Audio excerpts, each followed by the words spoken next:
નમસ્તે સાથીઓ, જેમ તમે જાણો છો એ પ્રમાણે ગુજરાતની ભાજપા સરકાર એક નહીં પણ અનેક ક્ષેત્રમાં નિષ્ફળ સાબિત થઈ છે.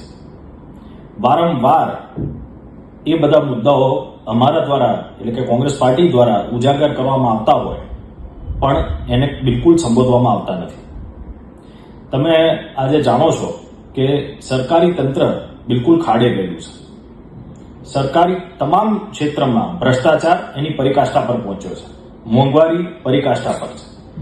ગુનાખોરીની વાત કરીએ તો મહિલાઓ ઉપર થતા અત્યાચાર એ પણ ખૂબ દિવસે દિવસે વધી રહ્યા છે. ડ્રગ્સનું વેચાણ જોવો તો ગુજરાતની અંદર ખૂબ મોટા પ્રમાણમાં વધી રહ્યું છે. મહિલાઓ અસુરક્ષિત મહેસૂસ કરી રહી છે.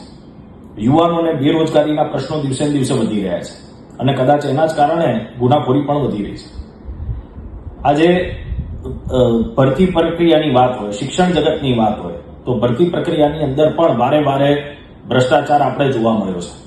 શિક્ષણની અંદર પ્રાઇવેટાઇઝેશન હોય, શિક્ષણની અંદર મોંઘવારીની વાત હોય, સ્કૂલ ફીઝની વાત હોય, અન્ય કોઈ પણ કોર્સ હોય એના માટેની જે ફીઝ કલેક્ટ કરવામાં આવે છે સરકાર દ્વારા એ બધી ખૂબ મોંઘી હોય છે.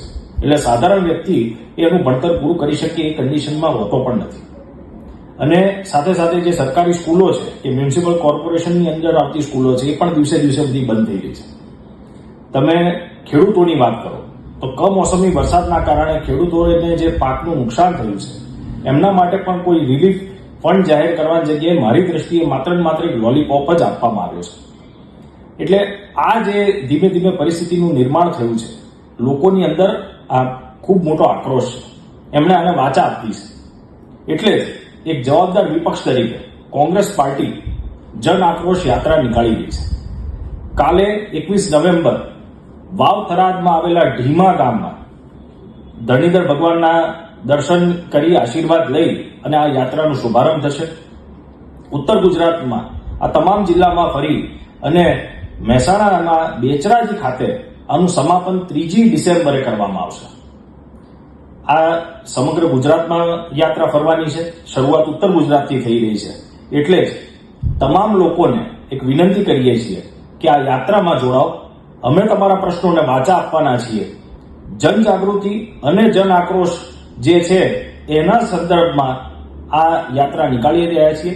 આપ સૌને મોટા પ્રમાણમાં જોડાવા માટે વિનંતી. ખૂબ ખૂબ આભાર. જય હિન્દ, જય જય ગરવી ગુજરાત.